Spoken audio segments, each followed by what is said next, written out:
Sudah kuliah tamu ini matur nuwun sudah bersedia meluangkan waktu di saat yang agak aneh ini ya, maksudnya jam jam 6 sore kayak gini ya. Cuma mungkin kami memang bisanya semua rame-rame kelas ini bisanya jam 6 ini. Matur nuwun atas kesediaannya.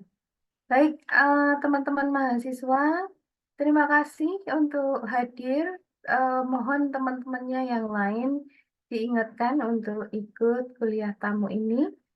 Eh, Pertama-tama mungkin kami juga di sini ada beberapa dosen pengampu psikologi sumber daya manusia yang menjadi tim teaching dari mata kuliah ini.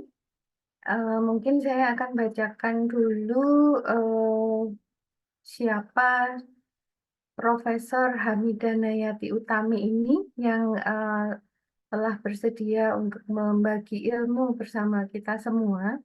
Beliau adalah pengampu atau dosen dari Departemen Administrasi Bisnis via, ya, jadi tetangga gitu.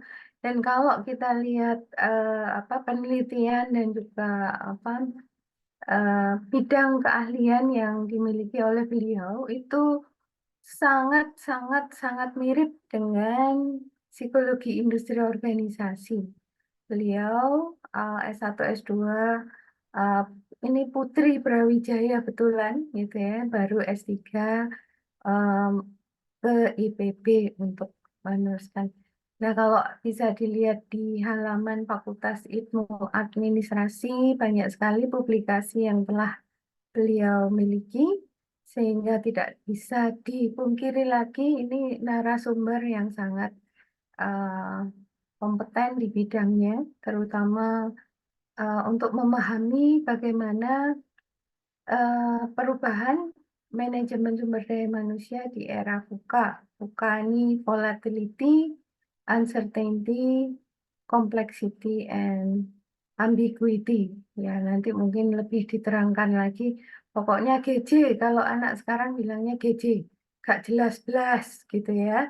Jadi di kelas saya juga ini, saya pernah ketemu kemarin minggu lalu itu anak IT yang membuat Human Resources Information System semuanya sudah pakai AI. Jadi kayak misalkan eh, mereka mau misalkan manajer di daerah mana, ditanya yang rumahnya ini umur sekian sudah punya pengalaman ini, tinggal nulis aja langsung banyak calon yang bisa mereka rekrut kayak gitu ya. Itu semaju itu apa pakai AI untuk Human Resources Information System.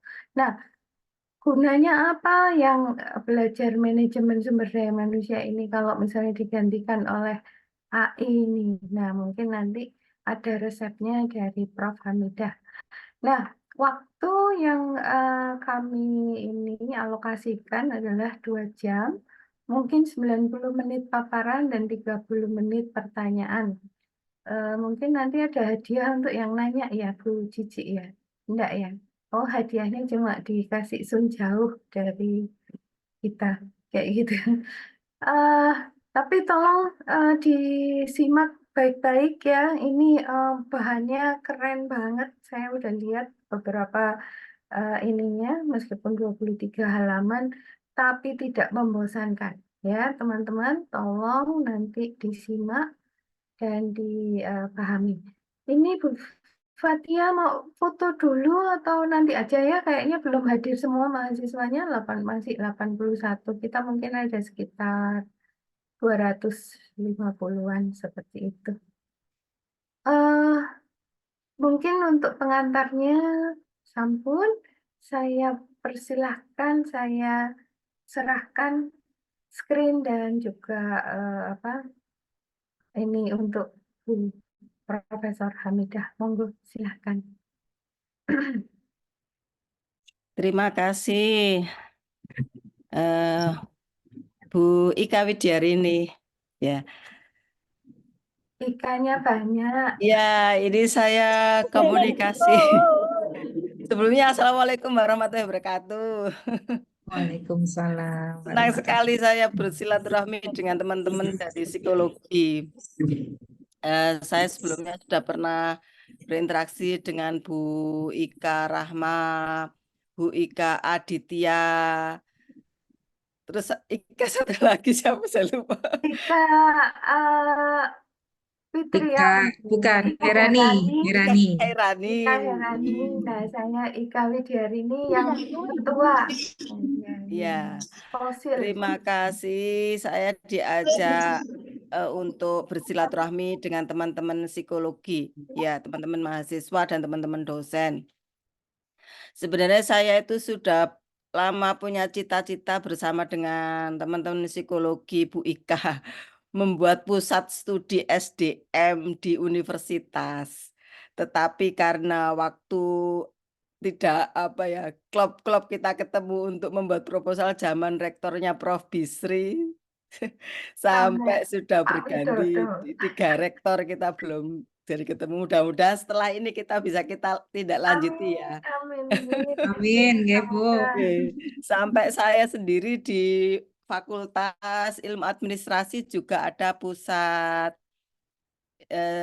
riset grup ya. Riset grup itu untuk MSDM dan Psikologi Industri Organisasi.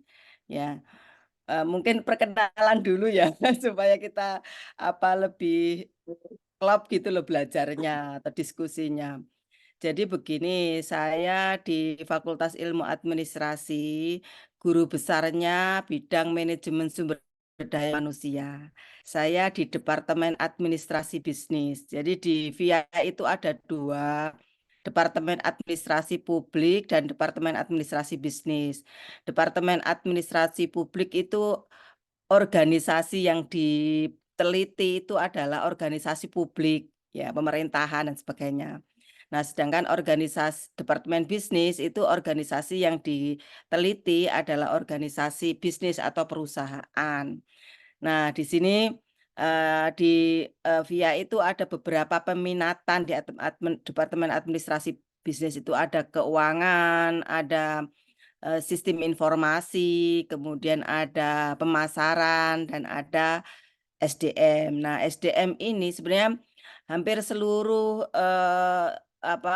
di VIA itu minatnya itu kan karena unit analisisnya adalah organisasi, kemudian di situ tentang karyawan yang bekerja di organisasi atau terkait dengan konsumen yang membeli produk perusahaan, maka kita itu ilmunya banyak multidisiplin. Nah, salah satu ilmu yang paling tua itu yang banyak kita serap ya, kita gunakan sebagai landasan itu adalah logi psikologi ya, karena ada sosiologi, logi. Nah, termasuk yang tua itu adalah psikologi ya, yang banyak kita gunakan karena kita multidisiplin, yang banyak kita gunakan itu psikologi ya. Kalau konsumen ya psikologi konsumen, kalau di dalam karya itu adalah ya psikologi karyawan atau MSDM.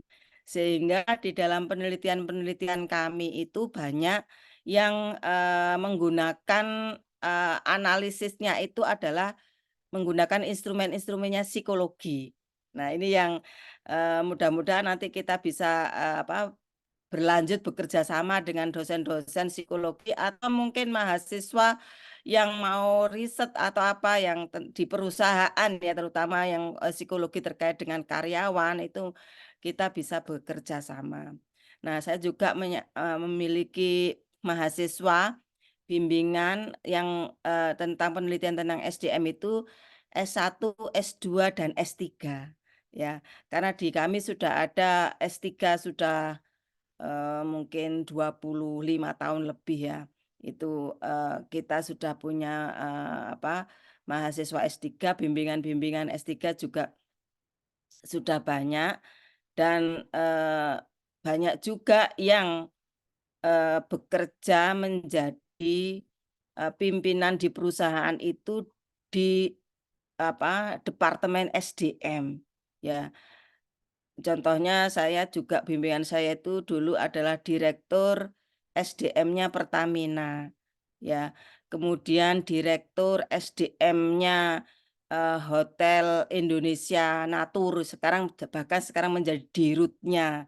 Nah, dan beberapa direktur SDM beberapa perusahaan. Artinya memang di SDM itu kita banyak mengulik tentang psikologi individu, psikologi karyawan, ya, sehingga ini teman-teman dari psikologi yang ilmunya itu murni psikologi yang nanti mungkin punya interest untuk di perusahaan biasanya kalau bekerja itu di yang tidak menjadi konsultan ya, yang bekerja di perusahaan itu banyak ditempatkan di departemen SDM atau kalau zaman dulu itu personalia. Sekarang sudah paradigmanya sudah berganti menjadi HR atau sumber daya manusia, bagian-bagian sumber daya manusia, departemen sumber daya manusia. Dan teman-teman dari psikologi ini paham betul tentang ilmu itu ya.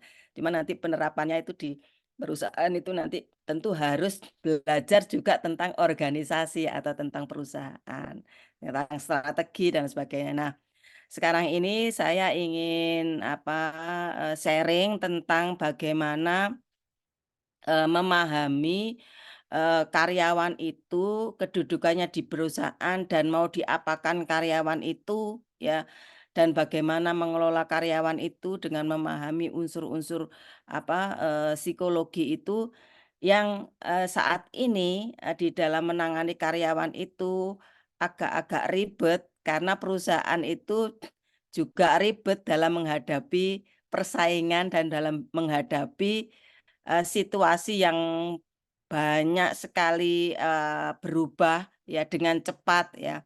Kalau kita lihat mungkin ada perusahaan itu yang melejit pesat, ada juga kita mendengar beberapa perusahaan itu yang apa menurun dan bahkan juga bangkrut ya. Februari 2024 ini kan kalau di sini ada beberapa banyak ya mayoritas itu wanita ya. Biasanya wanita itu supaya glowing itu menggunakan kosmetik ya atau supaya menarik. Itu yang agak rame ini eh, tahun 2024 itu The Body Shop. Mungkin banyak yang menggunakan itu ya ya parfum ya sabun ya macam-macam ya itu sekarang mengalami decline, bahkan beberapa menyampaikan dia rugi sekian triliun gitu ya, 50 sekian triliun gitu ya. Nah itu juga menunjukkan dulunya dia melejit, lama-lama juga ini karena di situ indikasinya adalah karena krisis keuangan. Nah itu termasuk bagian dari volatile ya, yang naik turun itu yang nggak bisa bertahan dan lain sebagainya. Nah nanti banyak sekali mungkin kita mengingat-ingat beberapa kasus-kasus perusahaan yang tidak mampu bertahan itu. Nah, sekarang bagaimana perusahaan itu bisa menyiapkan karyawan-karyawannya itu yang tahan banting, yang bisa menghadapi situasi persaingan itu, sehingga kemudian ini saya mencoba untuk menyampaikan tentang sudah kelihatan ya? Sampun. Nggih, sampun ya. Menyampaikan tentang model MSDM situasional. Ya, situasional itu karena situasinya yang nggak karu-karuan ini gitu, yang kemudian kita sebut salah satunya adalah VUCA, ya. Volatile, volatile itu naik turun yang tidak pasti gitu ya, yang banyak sekali naik turunnya gitu ya. Uncertainty itu kayak ketidakpastian yang disebabkan ya mungkin tidak hanya volatile saja tapi juga faktor-faktor yang lain. Kemudian kompleksitas masalah-masalah yang kompleks dan masalah-masalah yang ambigu. Nah, itu VUCA intinya di situ VUCA itu banyak situasi perusahaan berada pada kondisi perubahan yang sangat cepat dan juga tidak pasti. Nah, ini saya mulai dulu dari perusahaan ya, karena kita di banyak sekali mahasiswa itu yang nanti akan bekerja di perusahaan gitu ya. Karena saya itu dari perspektifnya organisasi bisnis atau perusahaan. Nah, perusahaan ini masuk dalam organisasi bisnis. Kemudian di dalam organisasi bisnis itu tempat individu bekerja, tempat karyawan bekerja. Nah, individu karyawan ini baik itu staf biasa maupun yang menduduki posisi pimpinan itu juga disebut karyawan ya. Nah, di dalam memahami orang-orang yang bekerja di perusahaan ini, teman-teman psikologi yang banyak belajar tentang ilmu tentang individu ini gitu ya. Kemudian di dalam perusahaan itu ya, tempat individu-individu bekerja itu di dalam utamanya perusahaan itu berdiri karena perusahaan itu adalah organisasi yang berorientasi pada keuntungan, ya, berorientasi pada profit. Sehingga kenapa harus efisien, kenapa harus efektif, bagaimana menggaji karyawan yang nanti dia bisa kinerjanya bagus, tujuan perusahaan bisa tercapai, itu pertimbangan-pertimbangan profit menjadi pertimbangannya. Nah, kalau zaman dulu perusahaan itu berpikir tentang profit, ya. Tetapi kemudian ternyata tidak hanya profit saja, tidak hanya keuntungan saja. Karena kalau perusahaan-perusahaan zaman dulu tidak banyak pesaingnya, maka dia bisa misalnya ada yang monopoli gitu ya. Itu mungkin tidak perlu susah payah untuk memperhatikan pesaing gitu ya. Tetapi sekarang ini perusahaan itu banyak bermunculan dan bahkan persaingan bebas ya, karena kan sekarang ini situasi sekarang ini kita bisa beli beli barang itu dari luar negeri dan bisa cepat nyampe gitu ya. Nah itu sehingga produk-produk dalam negeri itu juga persaingannya jadi menjadi semakin luas, persaingan-persaingan global. Nah ini menghadapi persaingan ini perusahaan-perusahaan itu juga harus berpikir ya, tidak hanya keuntungan tapi bagaimana berhadapan-hadapan dengan perusahaan-perusahaan yang lain. Nah, kemudian selain isu tentang pesaing-pesaing perusahaan juga dihadapkan pada kondisi sustainability ya. Sustainability itu ada dua. Sustainability bagaimana perusahaan itu bisa tetap bertahan ya, tidak bangkrut gitu ya, pada saat yang kadang tetap tumbuh dan berkembang gitu ya. Tetapi juga sustainability itu dihadapkan pada isu lingkungan. Ya ini. Jadi 3 hal ini adalah paradigma di dalam mengembangkan bisnis dan tempat orang-orang bekerja itu. Pertama dulunya hanya berorientasi pada profit, kemudian harus juga berorientasi pada persaingan. Nah, sekarang dihadapkan pada PR berhadapan dengan sustainability. Nah, seperti sekarang ini kan tentang lingkungan ya. Sekarang ini penggunaan bahan bakar yang menggunakan gas atau sumber daya yang tidak terbarukan ya, minyak bumi ya, itu sekarang kan mulai dikurangi ya. Bahkan sekarang ini harga-harga bahan bakar kan juga menjadi naik ya, karena stoknya itu lama-kelamaan akan habis ya, sehingga kemudian isu lingkungan ini kemudian muncul mobil listrik ya, sehingga Tesla sekarang ini kan eh, menjadi booming ya permintaannya ya. Bahkan di Jakarta itu sekarang mobil listrik itu apa eh, subsidi pajak ya, pajak pajak pajak pajak kendaraan bermotornya itu nggak bayar gitu ya. Nah itu diantaranya nanti peralihan-peralihan sehingga orang itu kemudian membeli mobil listrik ya, berlomba-lomba membeli mobil listrik ya, lama-kelamaan juga nanti karena pajaknya tinggi ya, ini untuk mobil yang dari bahan bakar gas itu juga nanti akan menjadi orang itu beralih gitu ya, karena itu isu sustainability, sehingga mungkin suatu saat juga mobil-mobil itu juga harus berpikir untuk berpindah itu. Saya kemarin mendengar berita bahwasanya salah satu karyawan Tesla itu juga ada yang dari Malang ya. Artinya SDM kita itu juga bagus ya, memiliki kualitas atau kompetensi yang bagus. Nah, itu juga menjadi bagian dari kajian teman-teman psikologi untuk melihat bagaimana sih tren untuk ability, tren untuk kompetensi itu yang dibutuhkan untuk bekerja menghadapi situasi persaingan dan juga sustainability ya. Isu-isu ini yang menjadi pertimbangan yang dasar juga nanti pendampingan bagaimana membuat mengelola SDM-nya yang supaya bisa rajin untuk kerja, bisa menghadapi persaingan, pandai untuk berolah pikir ya, sehingga di situ nanti bisa digunakan oleh perusahaan, membantu perusahaan untuk meningkatkan kinerjanya dan juga menjadi bertahan ya di dalam persaingan gitu. Nah, ini saya gambarkan ya situasi yang dihadapi perusahaan. Nah, di sini ini saya gambarkan orang berdiri di di balok bulat gitu ya. Balok bulat. Situasi stabil, tetapi juga berdiri di di situasi nggak mudah ya. Karena di sini nanti suatu saat juga bisa digempur oleh persaingan gitu. Tetapi lebih relatif, lebih bisa berpijaknya lebih nyaman gitu ya. Sedangkan kalau situasi VUCA ini untuk bisa menduduki puncak ini juga dia istilahnya ya mudah sekali karena ini ya balok yang disusun ya beda ya, sehingga di situ mungkin akan tergoyang sedikit, akan mudah jatuh ya.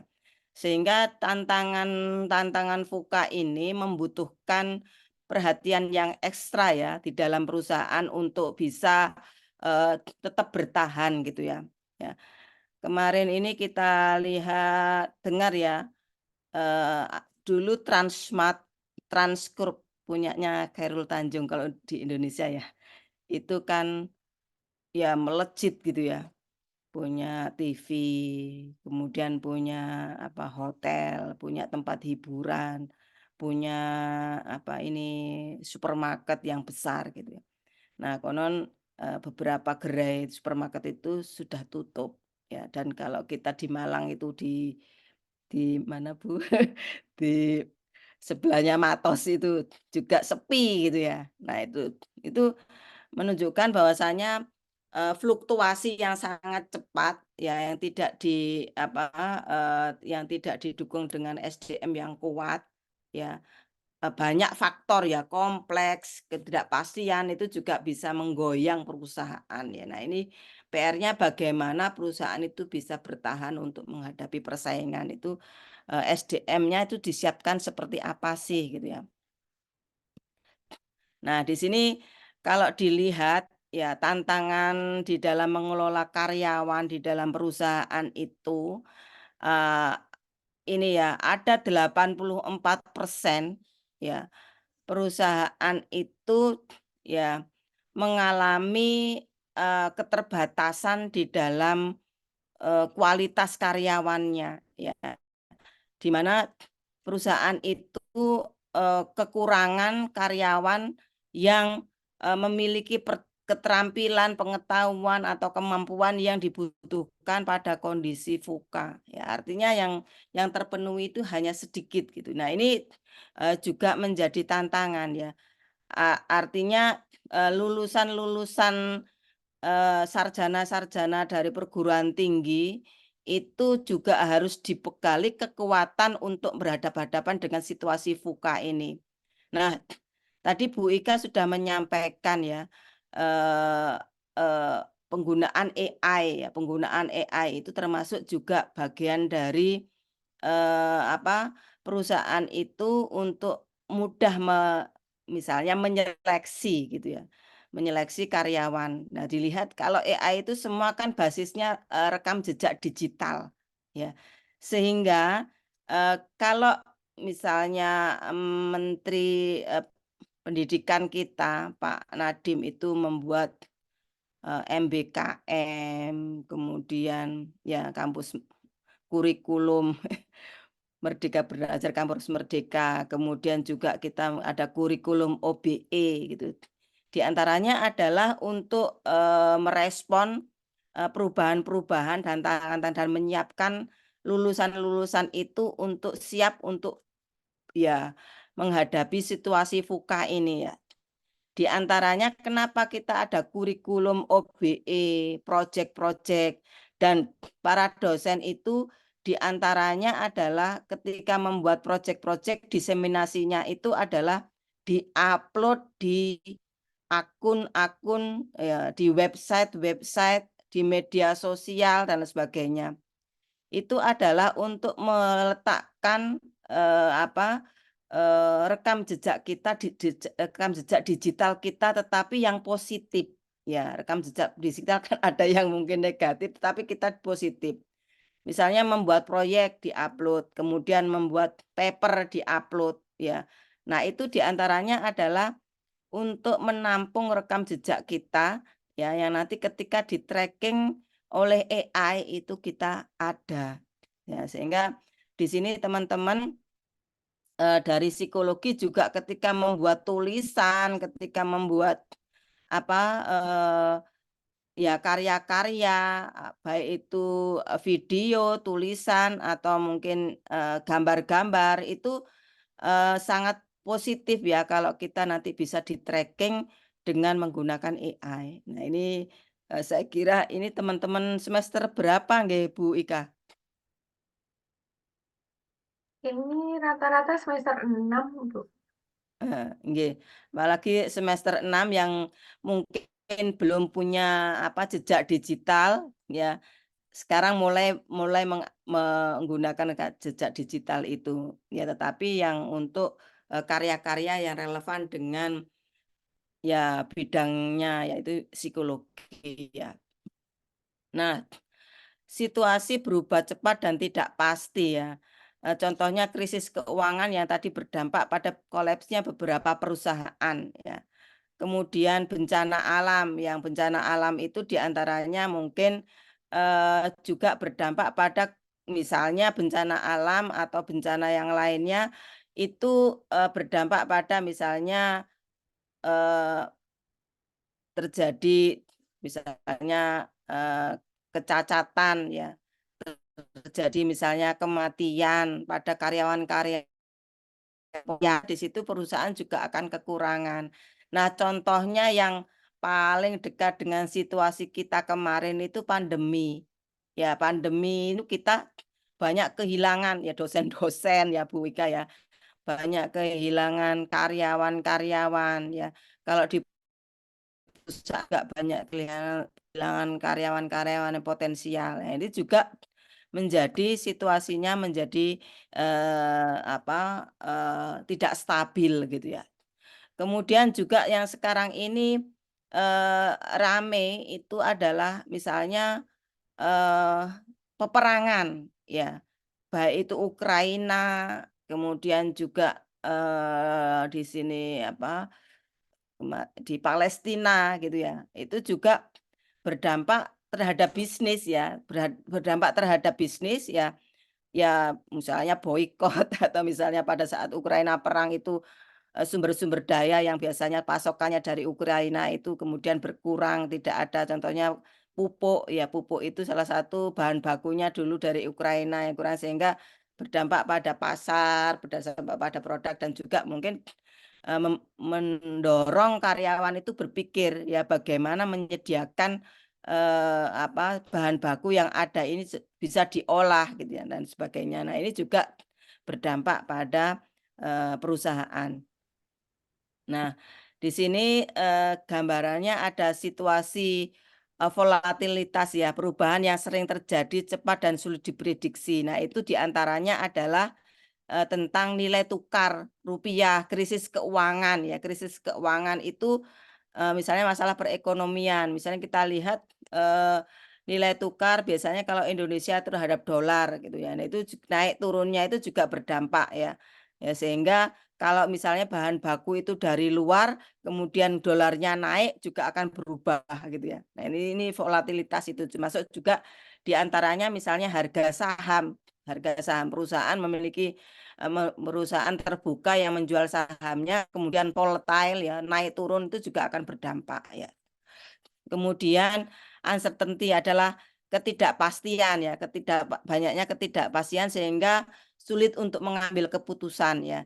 Contohnya adalah kondisi-kondisi yang tidak didukung dengan data dan informasi ya, karena untuk mengambil keputusan itu dibutuhkan data, sehingga ada kalanya perusahaan itu blank, tidak memiliki data yang cukup untuk melakukan pengambilan keputusan karena ketidaktersediaan data itu ya. Tetapi di sini uncertainty itu sekarang ini banyak juga sudah didukung dengan big data ya, sehingga kadang-kadang uncertainty-nya itu bisa diperoleh, tetapi kadang-kadang data itu tidak bisa diakses, ya itu juga bisa menimbulkan ketidakpastian. Misalnya data tentang konsumen, ya konsumen yang potensial, konsumen yang kemudian dia tiba-tiba berpindah pada perusahaan lain gitu, atau misalnya data tentang ketika mau melakukan memanage karyawan itu tiba-tiba pindah, kemudian resign, itu juga termasuk uncertainty ya. Kemudian complexity, banyaknya faktor yang saling mempengaruhi ya. Misalnya ketika perusahaan membuat kebijakan ya, tiba-tiba kebijakan itu berdampak pada banyak hal. Misalnya terkait dengan penggajian reward ya. Ya, penggajian reward yang mungkin rame ya, misalnya kebijakan remunerasi ya, misalnya pajaknya yang terlalu tinggi ya. Itu ternyata merupakan masalah yang kompleks ya, karena tidak hanya terkait dengan jumlah uang yang diterima, tapi juga terkait dengan motivasi, terkait dengan orang yang mungkin ada yang naik, ada yang turun, ada yang diuntungkan dan lain sebagainya. Dan itu adalah masalah kompleks yang perlu diurai satu persatu ya, sehingga di sini akan berdampak pada perusahaan. Kemudian juga ambiguity. Nah, kalau ambiguity ini tidak pasti, tidak jelas, dan banyak interpretasi ya, banyak interpretasi situasi-situasi yang mungkin tidak menunjukkan sesuatu informasi. Misalnya munculnya berita-berita yang hoax ya. Ya itu juga bisa menimbulkan ambiguity, sehingga perlu ditelusuri dan apakah kebenaran berita itu. Ya ini juga situasi-situasi seperti ini, meskipun itu datangnya cepat dan juga mungkin bisa segera diatasi, tetapi juga bisa menimbulkan ini ya, perubahan ya. Misal apakah itu harga saham, ambiguity, ketidakjelasan status karyawan, kemudian karyawan juga bisa resign, karyawan bisa konflik. Nah, itu juga menjadi pertimbangan-pertimbangan yang harus baik ditanggapi dengan baik oleh perusahaan di dalam melakukan kebijakan. Nah, sehingga di sini masalah yang dihadapi oleh perusahaan di dalam mengelola SDM itu adalah diperlukannya kebijakan SDM yang tepat untuk menghadapi perubahan yang cepat dan tidak pasti tadi atau VUCA tadi, sehingga memberikan dampak terhadap organisasi. Ya, karena utamanya terhadap organisasi itu adalah kinerja ya, terkait dengan kinerja. Kemudian juga karena di dalam organisasi terdapat sekumpulan individu, sekumpulan karyawan, juga bagaimana kebijakan SDM itu berdampak terhadap karyawan. Nah, kebijakan yang bagaimana, ya itu yang. Nah, sekarang kita dihadapkan pada pertanyaan, kalau itu di dalam kebijakan SDM itu berdampak pada individu atau karyawan. Nah, sekarang kita perlu tahu mengapa karyawan itu bekerja. Mengapa semua yang ada di sini 140 ya, kalau mahasiswa kurang dari 140 ya. Kenapa kalian itu kuliah ya? Mungkin jawabannya nanti ingin bekerja. Kenapa sih ingin bekerja? Nah, itu juga nanti alasan-alasan orang bekerja itu nanti menjadi pertimbangan perusahaan di dalam mengelola SDM-nya. Ya, apa sih yang dibutuhkan oleh karyawan? Gaji, ya, atau supaya nanti dipandang orang itu keren gitu karena bekerja dibandingkan dengan yang tidak bekerja atau menganggur gitu ya. Kenapa orang bekerja? Nah, itu kalau ini teman-teman psikologi sudah belajar teori motivasi. Ya, teori motivasi banyak ya, sederhana saja teorinya Maslow gitu ya. Orang bekerja karena physiological need, karena supaya dapat gaji. Orang bekerja supaya nanti dia bisa mendapatkan rumah, untuk membeli rumah untuk tempat tinggal supaya aman, membeli mobil atau kendaraan supaya kalau dalam perjalanan menjadi aman. Ya, itu. Kemudian juga orang ingin supaya secara sosial, ya, kebutuhan sosial supaya nanti bisa punya teman bekerja, punya koneksi, punya jejaring gitu ya. Juga kalau di tempat tinggalnya secara sosial kalau bekerja itu dihargai tetangganya, dihargai mertuanya, dihargai teman-temannya gitu, social need ya. Kemudian ego karena ego ya, kebutuhan untuk ya perasaan status sosial, status ya, ya status. Kemudian juga karena aktualisasi diri. Sehingga kenapa uangnya banyak tapi tetap mau bekerja gitu ya. Ya, uangnya banyak kenapa mencalonkan menjadi bupati gitu ya. Itu adalah aktualisasi diri. Uangnya banyak mau mencalonkan menjadi kepala desa, uangnya banyak mau ikut bidding menjadi direksi gitu ya. Itu juga adalah termasuk alasan kenapa orang itu bekerja, kenapa orang itu menjadi karyawan, kenapa orang menjadi terlibat di dalam organisasi. Nah, di sini kemudian supaya bisa membuat kebijakan ya, supaya bisa membuat kebijakan SDM yang bisa menguntungkan organisasi dan karyawan itu para pakar pada penelitian terdahulu, pada teori-teori itu membuat model. Nah, ada dua kontinum, ada dua pendekatan besar di dalam model manajemen sumber daya manusia. Yang pertama adalah hard model, yang kedua adalah soft model. Sesuai namanya ada model yang garis keras, ada garis yang lembut gitu ya.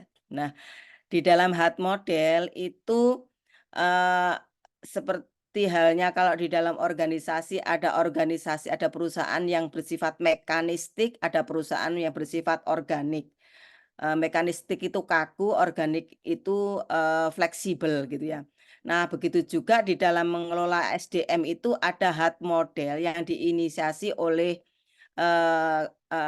para ahli dari Michigan University ya, yang kemudian dia modelnya dinamakan model MSDM Michigan ya. Nah, di sini bagaimana membuat kebijakan SDM yang disesuaikan dengan struktur organisasi. Jadi ada struktur kemudian dibuat kebijakan ya. Nah, itu. Kemudian kalau soft model itu tidak mengacu pada struktur tetapi mengacu pada sustainability ya, perspektif jangka panjang SDM-nya ya. Jadi yang model itu menyesuaikan dengan karyawan, kondisi SDM. Kalau hard model itu menyesuaikan dengan kondisi organisasi ya. Nah, seperti apa hard model dan soft model itu? Nah, model MSDM Michigan atau hard model fokus pada sisi organisasi, belum fokus pada sisi karyawan. Sedangkan model soft model atau model SDM Harvard itu ada pada tidak hanya pada organisasi saja, tetapi juga fokus pada karyawan. Sehingga di sini, tetapi di dalam model MSDM Harvard itu belum fokus pada situasi yang berubah cepat dan tidak pasti. Ya.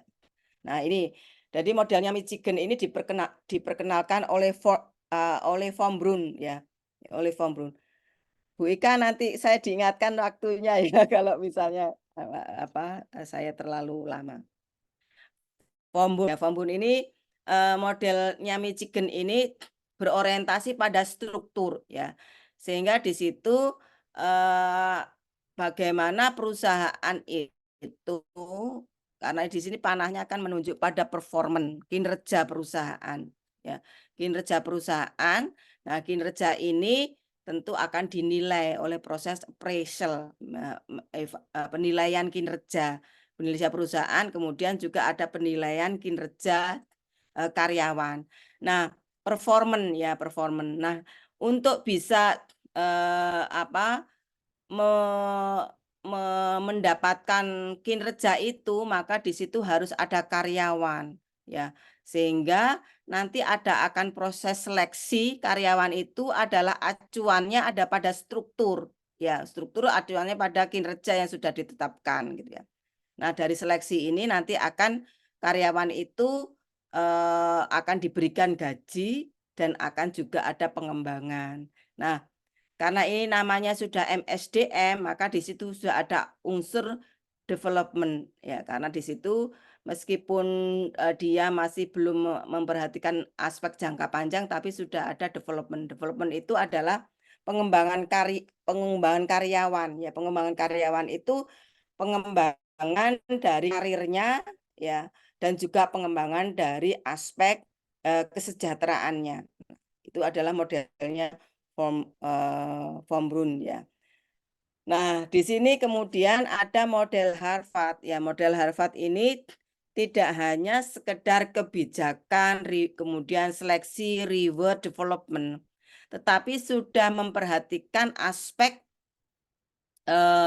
untuk bisa membuat kebijakan itu mempertimbangkan aspek pemangku kepentingan ya, dalam hal ini adalah misalnya pemegang saham, kemudian manajemen, kemudian kelompok karyawan, pemerintah ya, karena di dalam membuat kebijakan itu ada peraturan perundangan. Kalau di Indonesia kita ada undang-undang Omnibus Law ya. Omnibus Law itu bagaimana karyawan itu direkrut, diberikan gaji, kemudian diberikan bonus dan lain sebagainya, itu menggunakan aturan perundang-undangan. Kemudian juga mempertimbangkan aspek situasi ya, dalam hal ini adalah terkait dengan kebijakan-kebijakan perusahaan, bisnis, strategi, kemudian pasar ya, juga terkait dengan kemungkinan aspek-aspek sosial gitu ya, situasi ini. Nah, ini dua hal ini yang menjadi dasar untuk membuat kebijakan ya. Kebijakan atau HR policy ya, di situ tentang bagaimana reward ya, penggajian, bagaimana dia ditetapkan tupoksinya ya, job description-nya, kemudian juga bagaimana karyawan itu diatur flow-nya ya, direkrut, suatu saat direkrut, dipekerjakan, juga suatu saat diberhentikan. Apakah berhentinya itu pensiun, atau berhentinya itu karena sudah habis kontraknya. Nah, itu juga menjadi pertimbangan ya. Sehingga karyawan itu ada statusnya di dalam perusahaan ya. Apakah itu karyawan kontrak, karyawan tetap, kemudian atau mungkin bahkan ada karyawan yang outsourcing gitu ya. Alih daya. Nah, itu juga menjadi pertimbangan di dalam membuat kebijakan. Nah, seluruh karyawan yang bekerja itu diharapkan outcome-nya, diharapkan hasilnya ya. Outcome itu tidak hanya terkait dengan kinerja, tetapi menurut Harvard ini juga terkait dengan komitmennya, kemudian kompetensinya, juga congruent cost effectiveness. Jadi kalau karyawan itu diberi gaji, dia harus berkinerja berapa, harus dihitung. Kalau karyawan itu nanti akan diberikan lembur, klaim lembur gitu ya.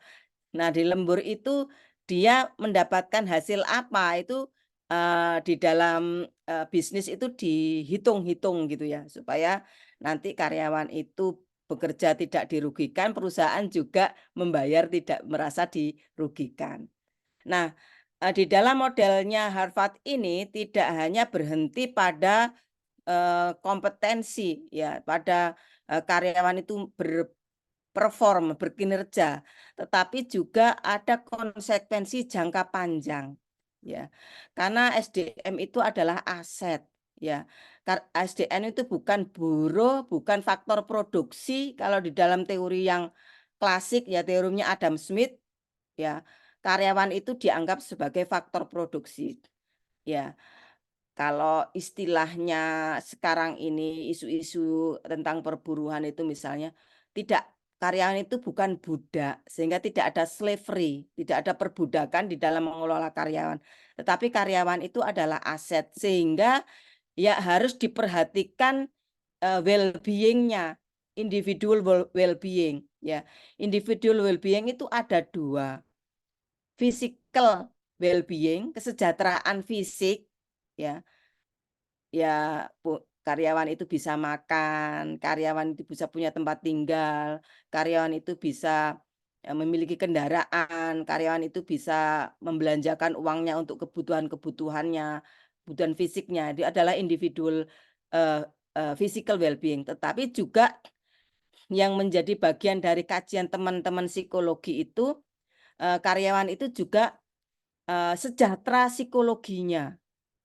Ya, secara sejahtera psikologinya, ya, senang, bahagia, happy, ya, tidak suka marah-marah gitu ya, tidak stres ya, sehingga kenapa teman-teman yang nanti psikologi klinik ya Bu Ika ya, itu sering berhadapan dengan konsultan karyawan-karyawan yang mengalami masalah-masalah psikologi yang nggak sejahtera psikologinya, ya stres gitu ya, mengalami konflik dan lain-lain penyakit-penyakit psikologi yang lain ya.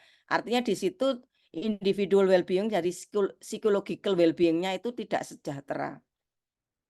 Kemudian juga social well-being ya, jadi kesejahteraan sosial.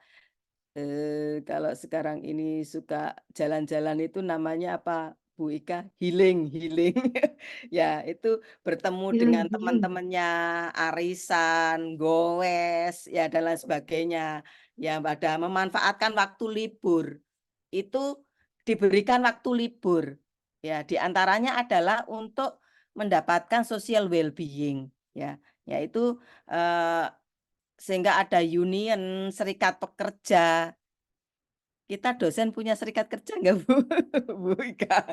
Ya, ya paling di situ di departemen kita suka Iya, kumpul-kumpul itu ya dengan sering teman-teman. Itu FGD. adalah bagian dari social well-being ya. Iya, Nanti FGD Bu, Forum Gibah Dosen. oh iya, ada forum forum gibah. Paling Ya, ya seger itu itu. adalah sebenarnya itu bukan arti yang negatif ya Bu Ika. Gibah itu kalau dalam agama kan nggak boleh, tetapi sekarang sudah diakui. Tapi yang dikonotasikan ke positif ya, sharing, speak up gitu ya.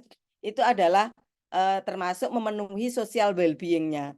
Karena kita sebagai manusia, sebagai karyawan itu selain sebagai makhluk individu, juga makhluk sosial yang butuh ya, yang butuh gaul, butuh ketemu dengan temannya, jangan sendiri di rumah, di kos-kosan ya. Itu adalah untuk keterpenuhan kesejahteraan sosial kita ya. Kita butuh teman, butuh diperhatikan, itu kan ilmunya teman-teman psikologi ya. Itu kenapa kita perlu social well-being. Nah, kemudian ini dari kumpulan dari hasil-hasil penelitian saya, itu saya membuat yang namanya model MSDM situasional. Nah, di sini bisa dilihat ya, ada faktor yang nanti menjadi pertimbangan perusahaan untuk membuat kebijakan HR atau SDM itu adalah tidak hanya dari organisasional faktor, ya, di situ ada struktur, ada kultur, ada budaya organisasi, ya. Kemudian ada sumber daya. Sumber daya ini bisa sumber daya keuangan, ya, mau merekrut karyawan berapa, pertimbangan sumber daya keuangan, mau menempatkan karyawan di ruangan-ruangan yang seperti apa, layak atau tidak, itu perlu sumber daya, misalnya infrastruktur gitu ya. Nah, apakah karyawan itu sudah layak tempat kerjanya, sudah nyaman, ya, sudah menyenangkan mereka, itu adalah juga dipengaruhi oleh resources yang namanya tadi infrastruktur dan seterusnya. Nah, tetapi faktor organisasi ini itu sangat dipengaruhi oleh situasi VUCA, ya. Ya, misalnya sekarang ini perusahaan banyak, kalau di Indonesia itu ada transformasi organisasi, ya, ada holdingisasi, ya, kalau di BUMN itu ada holding. Misalnya dulu perusahaan pupuk itu ada Petrokimia, ada pupuk Kaltim, ada pupuk Sriwijaya, pupuk Kujang, itu dulu berdiri sendiri-sendiri. Ya, sekarang holding, ya. Karena kebijakan pemerintah, karena melihat pakai faktor persaingan dan sebagainya. Sehingga menjadi ada pupuk Indonesia, kemudian di bawahnya ini perusahaan semen, ya. Sekarang ada juga holding pangan, ada juga holding pariwisata, ya, Garuda dengan perhotelan, ya. Kemudian dengan tempat-tempat wisata Prambanan, Borobudur itu dibentuk holding. Nah, di sini juga akan berpengaruh terhadap strukturnya.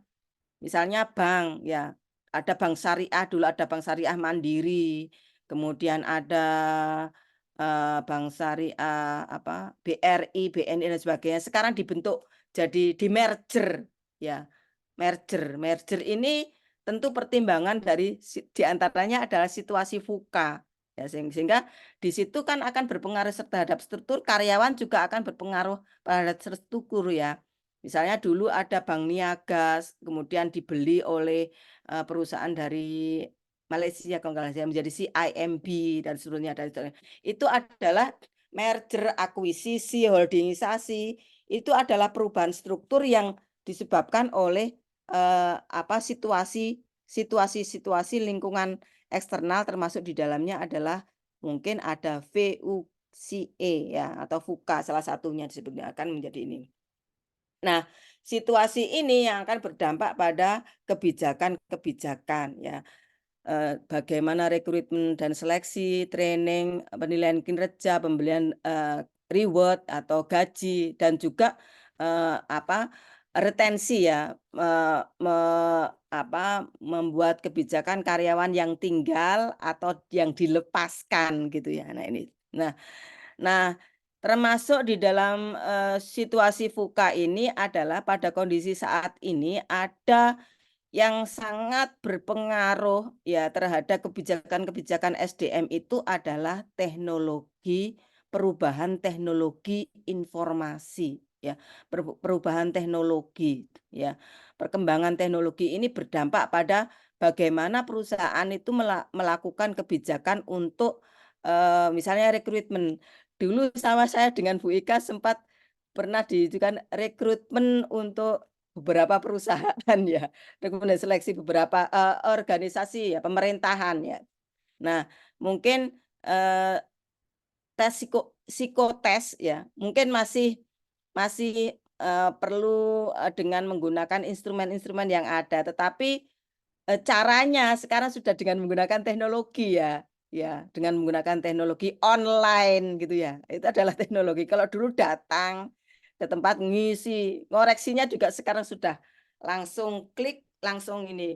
Saat ini tes langsung kita lolos tidaknya itu langsung bisa kelihatan gitu, ya. Itu misalnya adalah itu dalam seleksi. Di rekrutmen juga, ya, dalam rekrutmen tadi seperti yang disampaikan Bu Ika, rekam jejak kita tersimpan di dalam big data, di dalam big data itu langsung nanti akan kita bisa melihat potensi seseorang ya. Seperti tadi Bu Ika tahu saya pernah penelitian-penelitian karena itu ada di dalam big data. Yang salah ini adalah Google Scholar, Sinta, ya itu, atau sekarang sudah Scopus gitu. Kalau apa rekam jejak dosen itu di situ. Nah, kalau karyawan-karyawan itu biasanya dia ikut masuk di dalam satu komunitas-komunitas apa manpower supply ya, misalnya LinkedIn gitu ya, kita di situ kelihatan potensi rekam jejaknya kita kelihatan.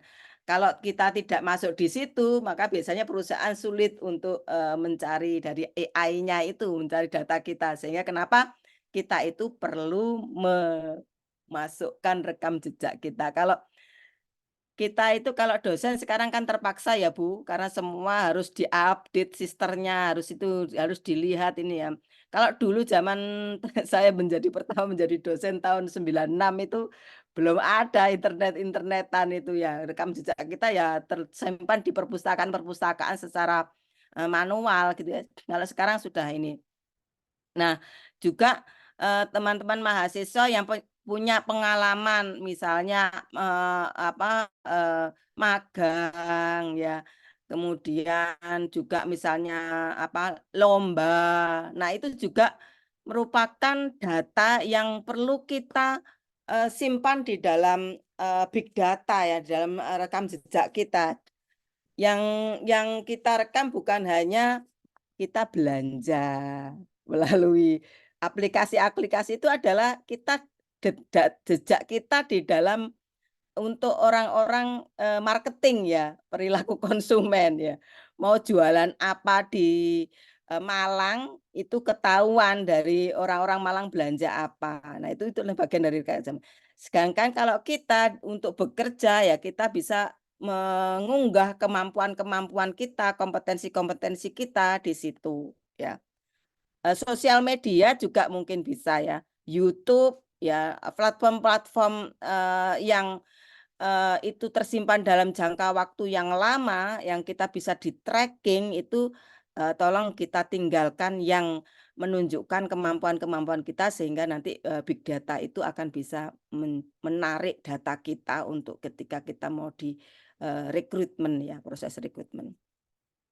Kemudian setelah direkrut juga ada training ya, pengembangan. Nah, kita juga perlu membekali ya, perlu membekali ketika mau bekerja kita perlu membekali diri ya dengan kompetensi-kompetensi tertentu ya. Kalau psikologi ya di situ mungkin juga punya pengalaman untuk komunikasi ya, karena kan nanti itu akan menyelesaikan, memberikan saran, menyelesaikan masalah, ya tentu juga harus pandai berkomunikasi, ya itu juga termasuk ability atau skill yang perlu kita miliki. Di samping sekarang ini semua harus punya kemampuan digital, ya digital membuat konten sederhana, apalagi sekarang kan aplikasi HP dan lain sebagainya itu mudah ya, kita membuat film, membuat itu. Nah itu skill ya, tapi kita tidak hanya sekedar merekam, tapi kita juga harus membuat skrip dan lain sebagainya. Nah itu adalah termasuk juga kompetensi yang mungkin kita perlu miliki ya. Nah kemudian juga nanti akan ada ini penilaian kinerja. Orang sudah bekerja, kerja apa? Nah, itu kan nanti akan ada indikator kinerja.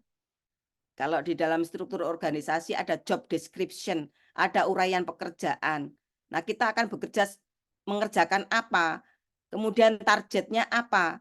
Ya, targetnya apa? Ya di situ misalnya kalau bagian marketing gitu ya, bagian marketing nanti dia harus menjual berapa. Kalau nanti bekerja di bagian SDM, apa saja yang harus dilakukan ya?